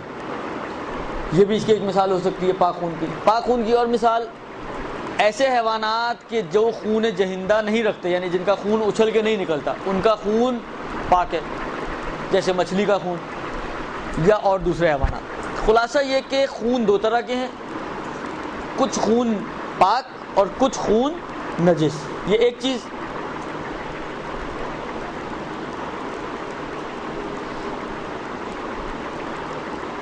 اسی طریقے سے نجس خون میں بھی دو صورتیں ہیں، کچھ خون ایسا ہے کہ جو نماز میں معاف ہے، اور کچھ خون ایسا ہے کہ جو معاف نہیں ہے، یعنی نجس خون ہے۔ پاک والا خون کا تو مسئلہ ہی نہیں، پورا خون ہی آپ کا لباس ہی خون آلود ہو لیکن پاک خون، کوئی مسئلہ نہیں ہے، وہ اگر خون پاک ہے تو مشکل نہیں ہے اس میں۔ لیکن ایک مرتبہ یہ ہے کہ خون نجس ہے لیکن شریعت نے کچھ خون معاف کیے ہیں، مثلا جس طرح مثال عرض کی کہ 1 روپے کے سکے جتنا خون اگر آپ کے بدن پہ لگا ہو، کنڈیشنز بعد میں آئیں گے انشاءاللہ، یہ خون بھائی ان کے نجس ہے، یہ نہیں ہے کہ خون پاک ہے۔ مثلا فرض کریں میری انگلی سے خون نکلا اور میرے لباس پہ لگ گیا اور وہ ایک پور کے اندر ہے، تو میرا اپنا خون نکل کے لگا نا، تو خون میرا اپنا خون تو پاک نہیں ہے کسی بھی صورت میں، درست؟ لہٰذا یہ خون نجس ہے، قطعا نجس ہے، اور اس کی وجہ سے میرا لباس بھی قطعا نجس ہو چکا ہے، لیکن اتنی نجاست کو شریعت نے معاف کیا ہے۔ اس سے یہ اشتباہ نہ ہونے پائے کہ خون ہی نجس نہیں ہے، نہیں، خون نجس ہے۔ یہ بھی اشتباہ نہ ہونے پائے کہ لباس نجس نہیں ہوا، نہیں، لباس بھی نجس ہے، لیکن شریعت نے اس خون کو معاف کیا ہے کہ اتنا خون لگاؤ تو خیر ہے، نماز پڑھ سکتے ہو۔ اب یہ جو دو مسئلے ہیں وہ اسی سے ریلیٹڈ ہیں۔ مثلا فرض کریں کہ ایک خون میرے مثلا فرض کریں لباس پہ لگا ہوا ہے، بدن پہ لگا ہوا ہے، میں یہ سمجھ رہا ہوں کہ یہ مچھر کا خون ہے مثلا، یعنی پاک والا خون ہے۔ جب پاک والا خون ہے تو پاک کرنے کی ضرورت نہیں کیونکہ نجیس ہی کچھ نہیں ہے یہاں پر، اور اسی خون میں آپ نے نماز پڑھ لی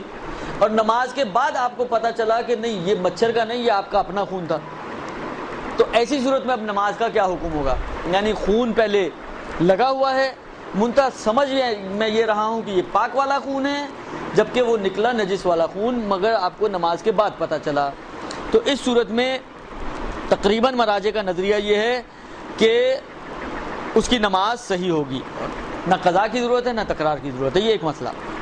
اسی طریقے سے جو میرے بدن یا لباس پر خون لگا ہوا ہے، میں مطمئن ہوں بلکہ قسم کھا سکتا ہوں کہ نجس خون ہے، لیکن میں سمجھ رہا ہوں کہ اتنی مقدار میں جو معاف ہے۔ البتہ جو معاف والے خون ہیں ان میں ایک مثال ہے مقدار والی، ایک مثال یہ کہ مقدار سے زیادہ بھی ہو مگر معاف ہے، جیسے زخم کا خون، اس میں مقدار کی شرط نہیں، خود زخم کا خون ہونا یہی کافی ہے اس کے معاف ہونے کے لیے، اس میں مقدار کی شرط نہیں ہے۔ حالانکہ میں یہ سمجھ رہا ہوں کہ میرے بدن یا لباس پہ جو خون لگا ہوا ہے یہ وہ والا خون ہے جو معاف والا خون ہے، اور اسی وجہ سے میں نے اس کو پاک نہیں کیا اور اسی خون کے ساتھ نماز پڑھ لی، اور نماز کے بعد مجھے پتا چلا کہ نہیں یہ خون معاف والا خون نہیں تھا، یہ اس کے علاوہ کوئی اور خون تھا، تو ایسی صورت میں میری نماز کا کیا حکم ہوگا؟ اس صورت میں بھی تقریباً فقہا کا آغا خوئی، خمینی، سیستانی، تینوں کا نظریہ یہ ہے کہ اس کی نماز صحیح ہوگی۔ بس اگر نماز کے بعد پتہ چلے کہ خون معاف والا نہیں تھا تب بھی نماز صحیح ہے، اور نماز کے بعد پتہ چلے کہ یہ پاک والا نہیں تھا تب بھی نماز صحیح ہے، ان دونوں صورتوں میں نماز صحیح ہے۔ اس کے بعد جو چند مسئلے اس میں دیے ہوئے ہیں یہ میرے خیال میں ہم اور آپ میں سے کسی کا بھی مسئلہ نہیں ہو سکتا، اس لیے کہ یہ ان لوگوں کا مسئلہ ہے کہ جن کے پاس صرف ایک ہی لباس ہو، تو کیونکہ ہم میں سے کسی کا بھی مسئلہ نہیں ہو سکتا اور پیش بھی نہیں آتے، اس لیے میں ان مسائل کو سکپ کر رہا ہوں، اور ان کو سکپ کر کے صرف آخر میں ایک مسئلہ رہ گیا کہ اس شرط اول کا آخری مسئلہ، اور وہ مسئلہ یہ ہے کہ اگر کسی کے پاس 2 لباس ہوں اور دونوں لباس میں سے کوئی ایک لباس نجس ہو لیکن یہ نہ پتا ہو کہ کون سا لباس نجس ہے، درست؟ اور اتنا پانی نہیں ہے اس کے پاس کہ پاک کر سکے، آپ کہیں جی دونوں کو پاک کر لو، نہیں، پانی بھی موجود نہیں ہے، تو یعنی دونوں کو پاک کرنے کا پانی نہیں ہے، ایک کو فرض کریں پاک، اتنا ہے کہ ایک کو پاک کر سکتا ہے لیکن دونوں کو پاک کرنے جتنا پانی نہیں ہے، تو ایسی صورت میں اب اس کی ذمہ داری کیا بنے گی؟ دیکھیں فقہی اصطلاح کے اعتبار سے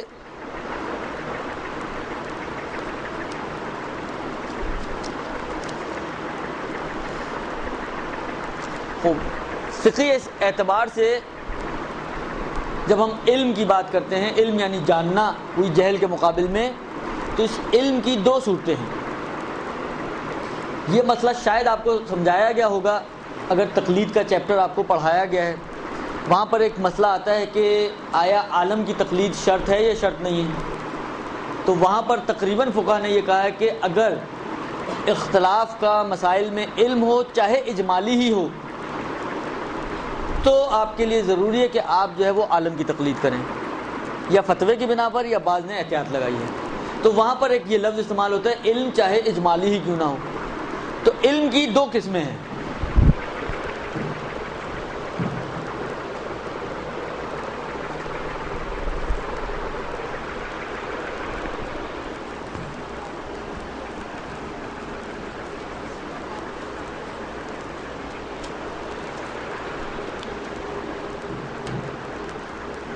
علم کہ جو جہل کے مقابل میں استعمال ہوتا ہے، اس کی دو قسمیں ہیں۔ ایک کو کہتے ہیں علم کیا تفصیلی،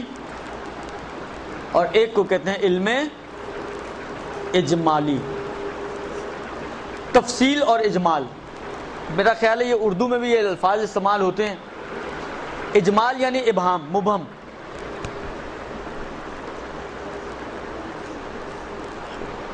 اب ایک سوال آپ لوگوں سے، اگر آپ لوگ یہ پہلے پڑھا اپنے علم اجمالی کو، پڑھا ہے نا؟ پڑھا ہے؟ خوب سوال آپ سے، تو جب اجمال ہے، ابہام ہے، تو پھر علم کیسے ہو گیا؟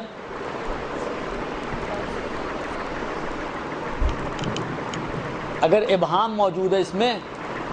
اجمال یعنی ابہام، اگر ابہام ہے تو پھر یہ علم کیسے ہو گیا؟ کون اس کا جواب دے سکتا ہے؟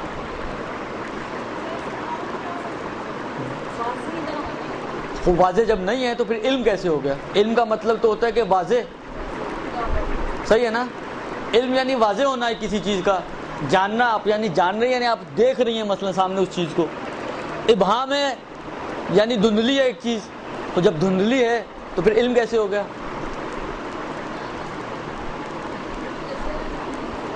جی مختصر علم سے کیا مراد ہے؟ ابہام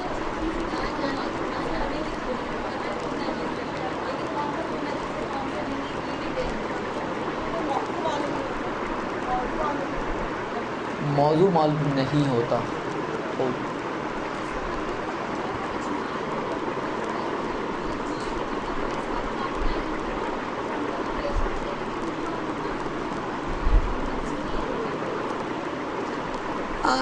کم و بیش باتیں آپ کی گھوم پھر رہی ہیں، صحیح محور پہ گھوم رہی ہیں۔ دیکھیں، علم تفصیلی یعنی ایسا علم کہ جس میں آپ کو ڈیٹیلز بھی معلوم ہیں۔ علم اجمالی کسی مثلا پرٹیکولر چیز کا تو علم ہے، لیکن اس کی ڈیٹیلز آپ کو معلوم نہیں ہے۔ مثال دوں میں آپ کو، مثلا فرض کریں کہ مثلا 2 گلاس پڑے ہوئے ہوں، درست؟ آپ کے سامنے مثلا فرض کریں ایک نجس چھینٹ اٹھی ہے، اڑی ہے زمین پہ لگ کے، اور آپ دیکھ رہی تھی یہ کہاں جا رہی ہے، مثلا کسی نے ایک دم آپ کو آواز دے دی اور آپ کی توجہ ہٹ گئی۔ اب جب آپ متوجہ ہوئی تو وہ گر چکی تھی اس کے اندر۔ اگر آپ سے پوچھا جائے کہ کس میں گئی ہے، آپ کہیں گے یہ نہیں پتا، یہ نہیں دیکھ سکی میں۔ لیکن اگر آپ سے یہ پوچھا جائے کہ آیا آپ کو یقین ہے کہ ان میں سے کوئی ایک نجس ہے، آپ کہیں گے ہاں ایک تو حتمی طور پہ نجس ہے، یہ میں قسم اٹھا سکتی ہوں۔ بس علم ہے کسی ایک کی نجاست کا، وہ کون سی ایک ہے یہ نہیں معلوم۔ اتنا علم ہے، یعنی یہ جانتی ہیں آپ کہ ان میں سے کوئی ایک تو حتماً نجس ہے، نجاست یہاں پر آ چکی ہے، بس نجاست کے آنے کا علم ہے۔ اما نجاست کس میں آئی ہے یہ علم نہیں ہے آپ کو، اس کو کہتے ہیں علم اجمالی۔ نارملی جب علم اجمالی کی بات آتی ہے تو اس میں نیچے کچھ افراد ہوں گے جن کے اندر اشتباہ ہو رہا ہوتا ہے۔ اب 2 ہوں یا 2 سے زیادہ ہوں، مطلب فرض کریں ہم نے 2 گلاسوں کی مثال دی، آپ یہاں پہ 2 کی بجائے 4 رکھ لیں۔ ایک نجاست اڑی اور کسی ایک میں گری، اب کس میں گری نہیں معلوم، تو 4 کے اندر آپ کا علم جو ہے وہ مشکوک ہو گیا کہ یا اس میں ہے یا اس میں ہے یا اس میں ہے یا اس میں ہے، لیکن ہے ہاں حتمن ہے، ہونا معلوم ہے لیکن کس میں آئی ہے یہ معلوم نہیں۔ آپ کا لباس، 2 میں سے کوئی ایک لباس نجس ہے، آیا نجس ہے، قسم کھا سکتی ہیں کہ ہاں نجس ہے، لیکن کون سا والا نجس ہے، یہ وائٹ والا یا مثلا یہ بلیک والا، اب یہ نہیں معلوم۔ اب بعض اوقات انسان بھول جاتا ہے، بھولنے کی وجہ سے ہو سکتا ہے، بعض اوقات کسی اور وجہ سے ہو سکتا ہے، جیسے مثال دی کہ آپ دیکھ رہی تھی کسی نے ایک دم آواز دے دی، آپ کی توجہ ہٹ گئی اور وہ آپ کو پتہ ہی نہیں چل سکا کہ کہاں گئی اور کہاں نہیں گئی، لیکن اتنا پتہ کہ انہی میں سے کسی ایک میں گئی ہے۔ اس کو کہتے ہیں علم اجمالی۔ آپ کی کوئی ایک نماز چھٹی ہے، پیچھے وقت کے اندر یہ بحث آئی تھی، آپ کی کوئی ایک نماز چھٹی ہے، یہ آپ کو معلوم ہے، آپ قسم کھا سکتے ہیں کہ ایک نماز کی قضا آپ کی گردن پر ہے، اما یہ یاد نہیں آ رہا کہ آیا وہ ظہر کی تھی یا وہ عصر کی تھی یا وہ عشاء کی تھی، فرض کریں یہ معلوم ہے کہ ایک 4 رکعتی نماز پڑھنی ہے مجھے،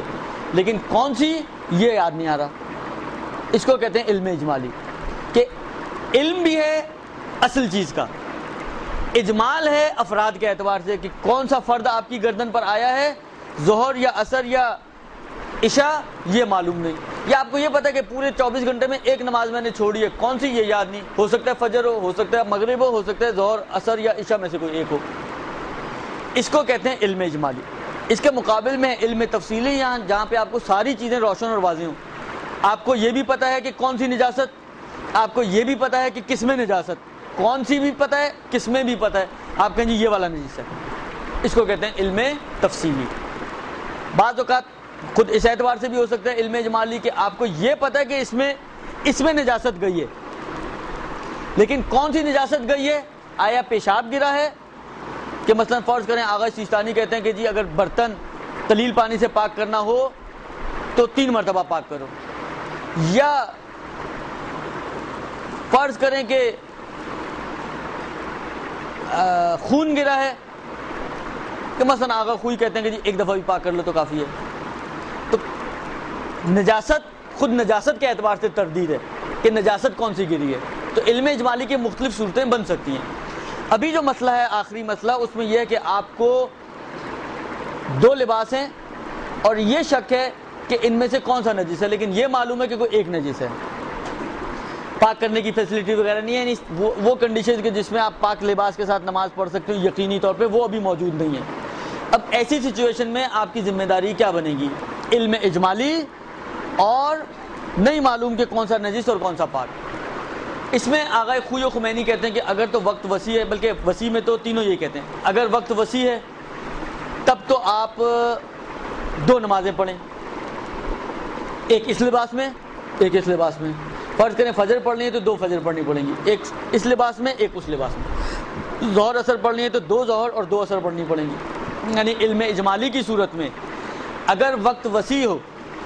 تو آغا خوی ہوں یا امام خمینی ہوں یا آغا سیستانی ہوں، تینوں کا نظریہ یہ ہے کہ آپ کو 2 نمازیں یعنی تکرار کر کے عمل کرنا پڑے گا تاکہ آپ کو یہ یقین حاصل ہو جائے کہ ایک نماز تو آپ نے یقینی طور پہ پاک لباس میں پڑھ لی ہے۔ لیکن اچھا یہ اس وقت اگر وقت وسیع ہو، لیکن اگر وقت وسیع نہ ہو، وقت تنگ ہو، مثلا 5 منٹ آپ کے پاس ہیں اور اس 5 منٹ میں آپ مثلا ایک نماز پڑھ سکتی ہیں ظہر اثر کی، 2 نمازیں نہیں پڑھ سکتی، اب کیا کریں گے؟ اگر وقت تنگ ہو، تکرار کا وقت موجود نہ ہو، تو آغا خوی و خمینی نے تو یہ لکھا کہ کوئی کسی میں بھی ایک نماز پڑھ لے کافی ہے، ایک نماز پڑھ لے اور کسی بھی لباس میں پڑھ لے کافی ہے۔ آغا سیستانی نے ایک جملہ لکھا ہے جو جملہ خود سمجھانا تھوڑا سا مشکل کام ہے، لیکن کوشش کرتا ہوں سمجھا دوں آپ کو۔ آغا سیستانی نے جملہ یہ لکھا ہے کہ اگر تنگی وقت ہو اور قوت احتمال اور اہمیت محتمل کے اعتبار سے،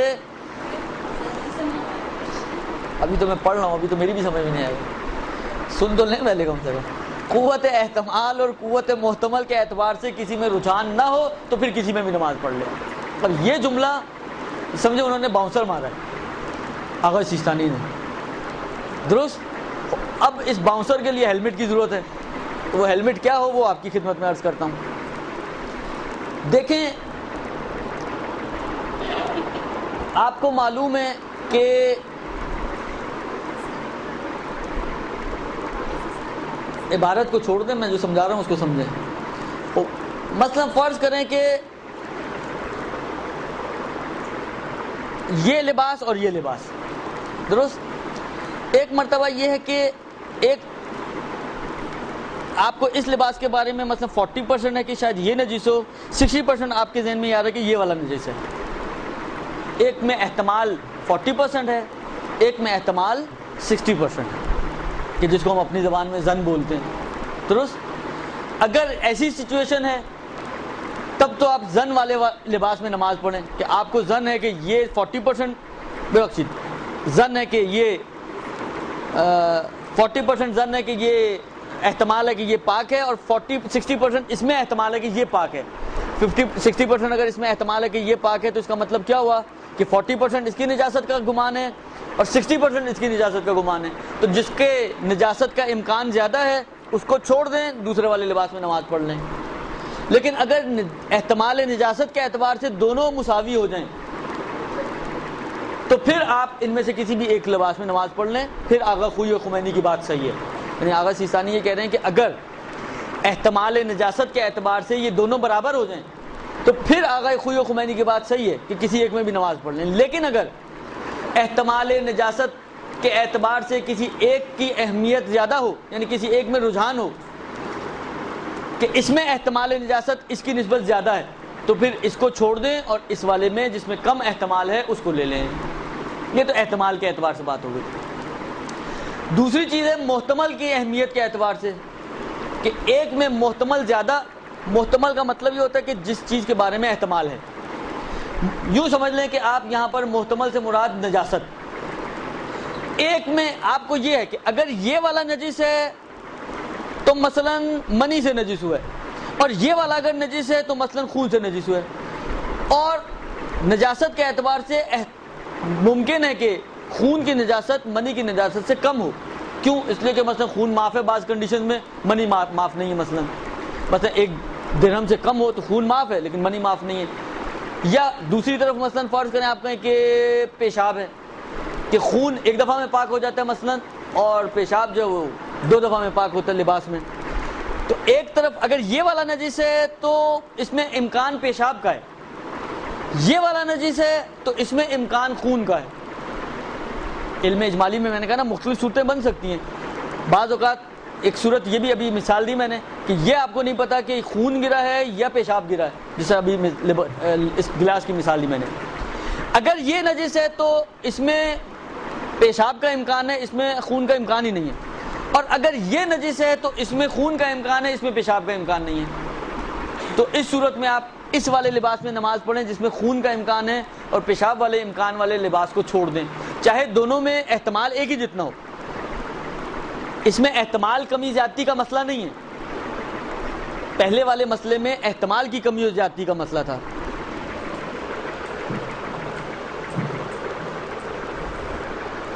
آخر وقت میں جب اس قسم کے مسئلے آ جائیں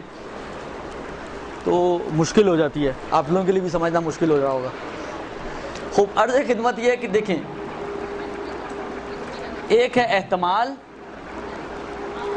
ایک ہے محتمل, درست. احتمال سے مراد کیا ہے کہ جو آپ کے ذہن میں نجاست کی پرسنٹیج آ رہی ہے.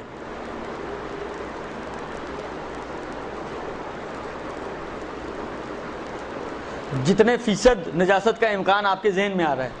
یہ احتمال نجاست اور اہمیت محتمل. محتمل سے مراد فرض کریں خون, پیشاب. اس کی مثال مثلا فرض کریں ایک لباس یہ ہے, ایک لباس یہ ہے. اگر آپ احتمال کی بات کرتے ہیں تو اس کے بارے میں آپ مثلا کہہ رہے ہیں کہ 60% احتمال یہ ہے کہ یہ نجس ہے, اس کے بارے میں 40% احتمال یہ ہے کہ نجس ہے. یعنی دونوں کا احتمال مساوی نہیں ہے,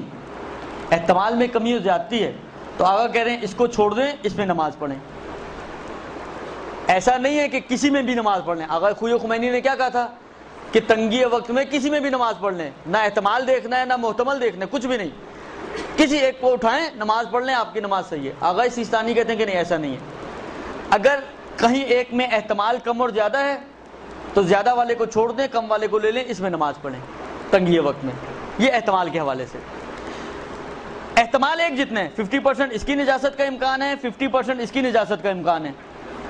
لیکن اس میں جو امکان ہے نجاست کا وہ مثلا پیشاب کا ہے کہ اگر یہ والا نجس ہے تو حتماً پیشاب سے ہی نجس ہوا ہے، اس میں خون کا امکان ہی نہیں ہے. اب کسی وجہ سے بعض اوقات یہ سچویشن میں انسان پڑ جاتا ہے کہ اگر یہ والا نجس ہے تو پیشاب سے نجس ہوا ہے، اگر یہ والا نجس ہے تو مثلا فرض کریں آپ کے 4 لباس ہیں، 2 بلیک 2 وائٹ. آپ کو معلوم تھا کہ آپ کا وائٹ والا لباس جو ہے وہ پیشاب سے نجس ہوا ہے اور بلیک والا لباس جو ہے وہ خون سے نجس ہوا ہے، یہ آپ کو پہلے سے ہی معلوم ہے. اب ان 4 میں سے 2 آپ کے سامنے آئے ہیں، مثلا ایک یہ وائٹ اور ایک یہ بلیک. اما آیا یہ پاک والے آئے ہیں یا نجس والے آئے ہیں یہی معلوم نہیں ہے، لہذا علم اجمالی ہو جائے گا.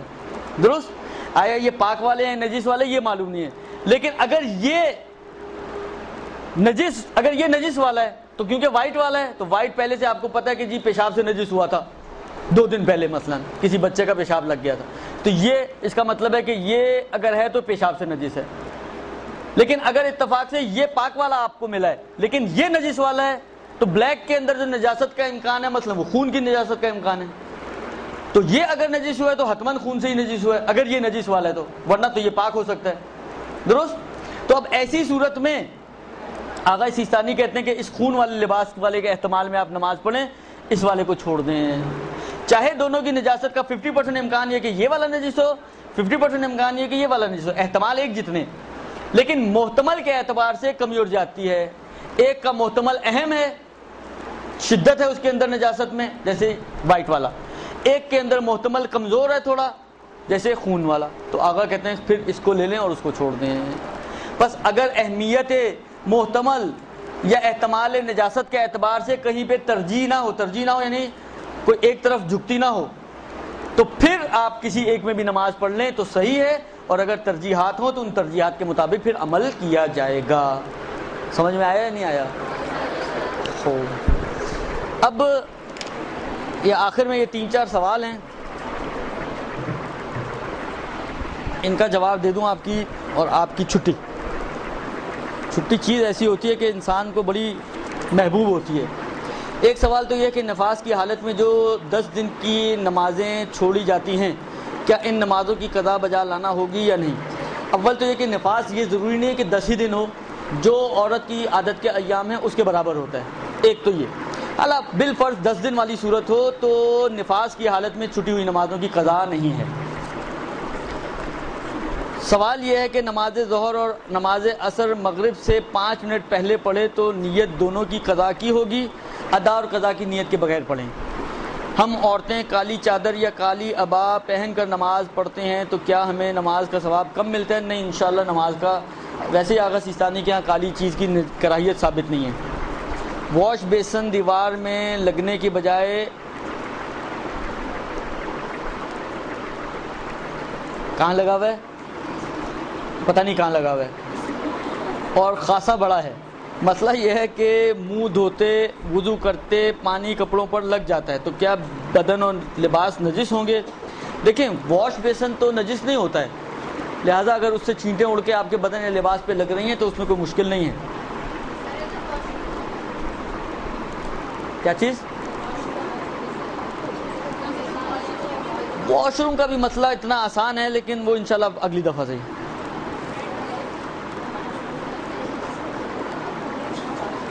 اکثر پانی سلیب پر بھی تھوڑا سا گر جاتا ہے، وہ مشکل نہیں، یہ پانی پاک ہے، مشکل نہیں اس پانی کی. التماس دعائے صحت ہے، اس کو بعد میں بھی کرتے ہیں. یہ کیا ہے؟